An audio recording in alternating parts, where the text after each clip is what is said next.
Hello students, मैं sir Rohan मंत्री।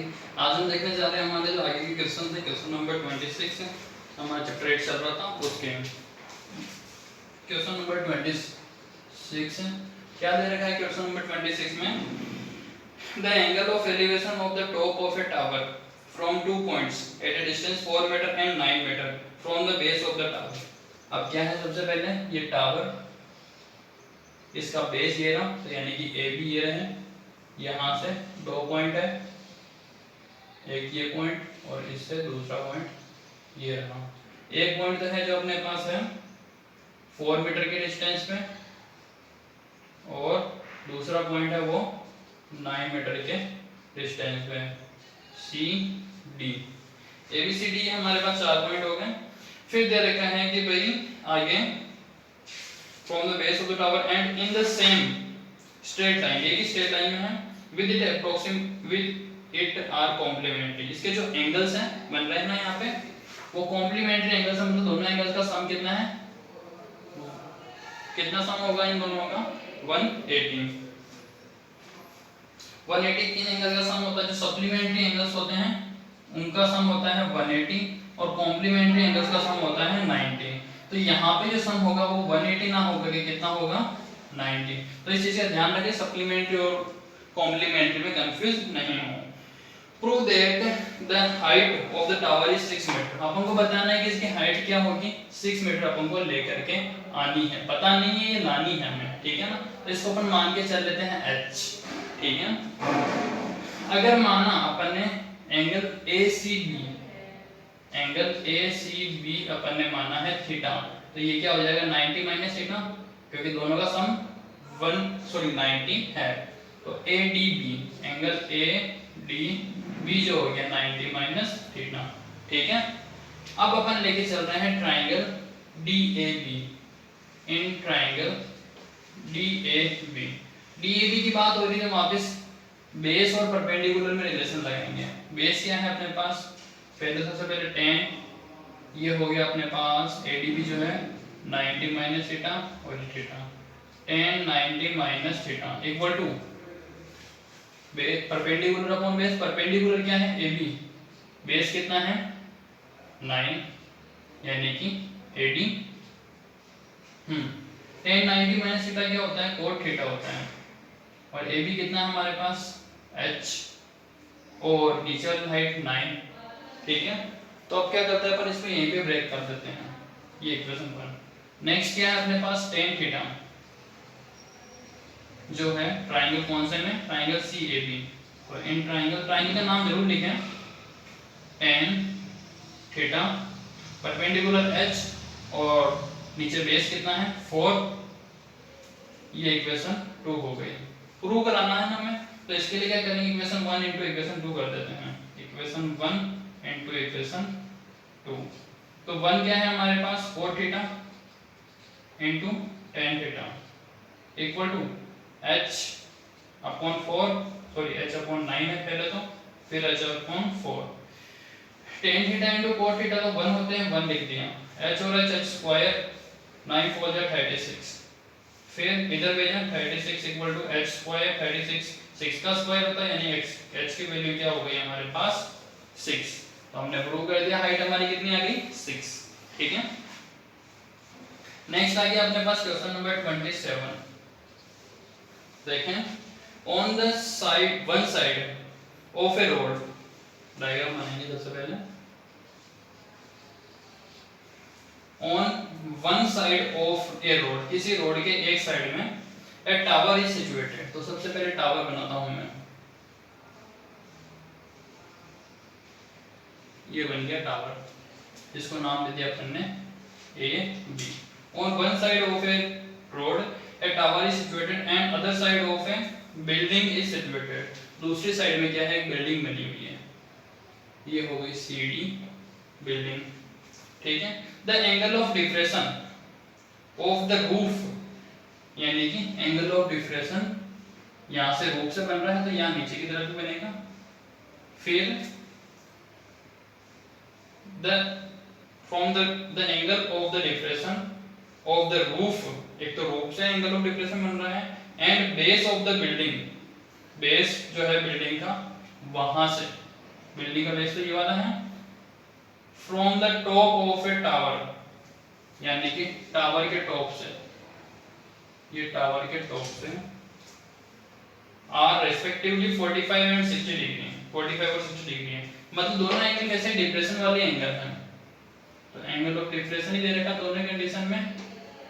ये इस तरीके से डायग्राम बन रहा है, जिसमें फर्स्ट एंगल जो बना है हमारा एंगल ऑफ डिप्रेशन वो है 45 डिग्री, जो बिल्डिंग के रूप से बन रहा है ये 45 डिग्री, और दूसरा जो एंगल बन रहा है वो क्या बन रहा है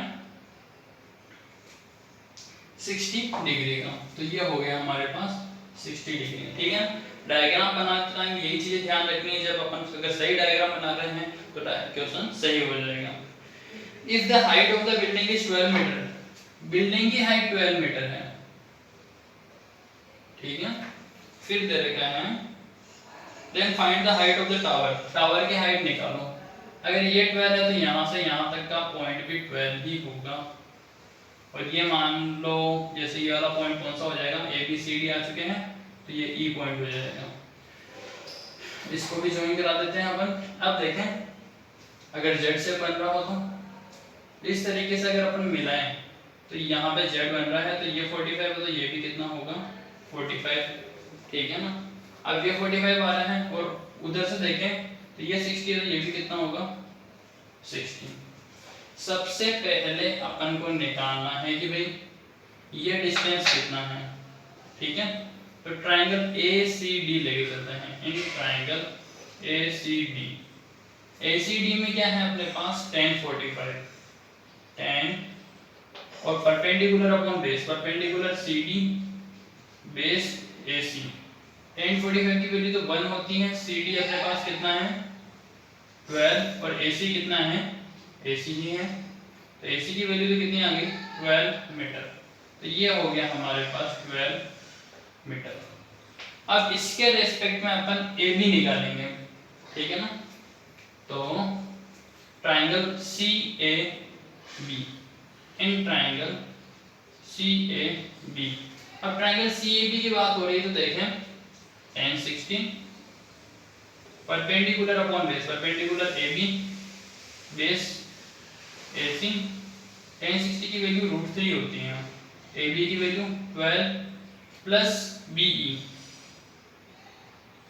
अपॉन ए सी कितने हैं अपने पास 12। सोल्व करना है तो क्रॉस मल्टीप्लाई करना ही पड़ेगा, 12√3 equal to 12 plus B E, minus का आता है 12√3 minus 12 equal to B E, common आ रहे हैं 12√3 minus 1 equal to B E. ये वैल्यू आई है हमारे पास पी ई की, हमें फाइंड क्या करना है ए ई, तो ए ई निकालने के लिए क्या करना पड़ेगा, ए ई की तो हमें वैल्यू पता है और बी ई हमने निकाल लिया। निकालनी है अपन को हाइट टावर की, और टावर क्या है ए से लेके बी तक की हाइट का, तो सबसे पहले यहाँ पे क्या होगा √3 की वैल्यू पुट की जाएगी, तो √3 की वैल्यू पुट करनी है, और √3 की वैल्यू पुट करने के बाद फिर बाद में ए भी फाइंड करना है, तो 12 √3 की वैल्यू क्या हो जाएगी हमारे पास इसमें क्वेश्चन में हमें गिवन है 1.732 minus 1 equal to B E, minus करानी है 12 इंटू 0.732 बचे इक्वल टू बी ई, इनको मल्टीप्लाई करें, मल्टीप्लाई करने के बाद ए बी निकालेंगे, तो ए बी क्या आएगी अपने पास 12 प्लस यहाँ पे जो भी अपन को सोल्व करने के बाद आएंगे वो अपने आंसर होंगे, तो वैल्यू आपको सोल्व करके यहाँ लिखनी है। तो इस तरीके से अपना क्वेश्चन नंबर 27 कंप्लीट होता है। नेक्स्ट आ रहा है इसके बाद अपने पास क्वेश्चन, इसको आगे आप लोग सोल्व करें, हो जाएगा आपसे इजी गोइंग में। Next question number 28, last question हमारे एक्सरसाइज का ये, the angle of elevation of the sun, यानी सन का एंगल ऑफ एलिवेशन क्या हो रहा है चेंज हो रहा है, 30 से 60 हो रहा है। तो मान लो सन के लिए अपन ने मान लिया ये पोजीशन थी 30 की, ये 30 बाद में हो गया 60, ठीक है। Then find the difference in the length of the shadows, यानी कि जो पहले जो अपनी शेडो थी वो यहां तक बन रही थी, अब यहां तक ही रह गई है, तो उनका डिफरेंस निकालना है। अगर हाइट पिलर की कितनी है 15 मीटर, तो find the angle of both these angles, दोनों एंगल्स के लिए।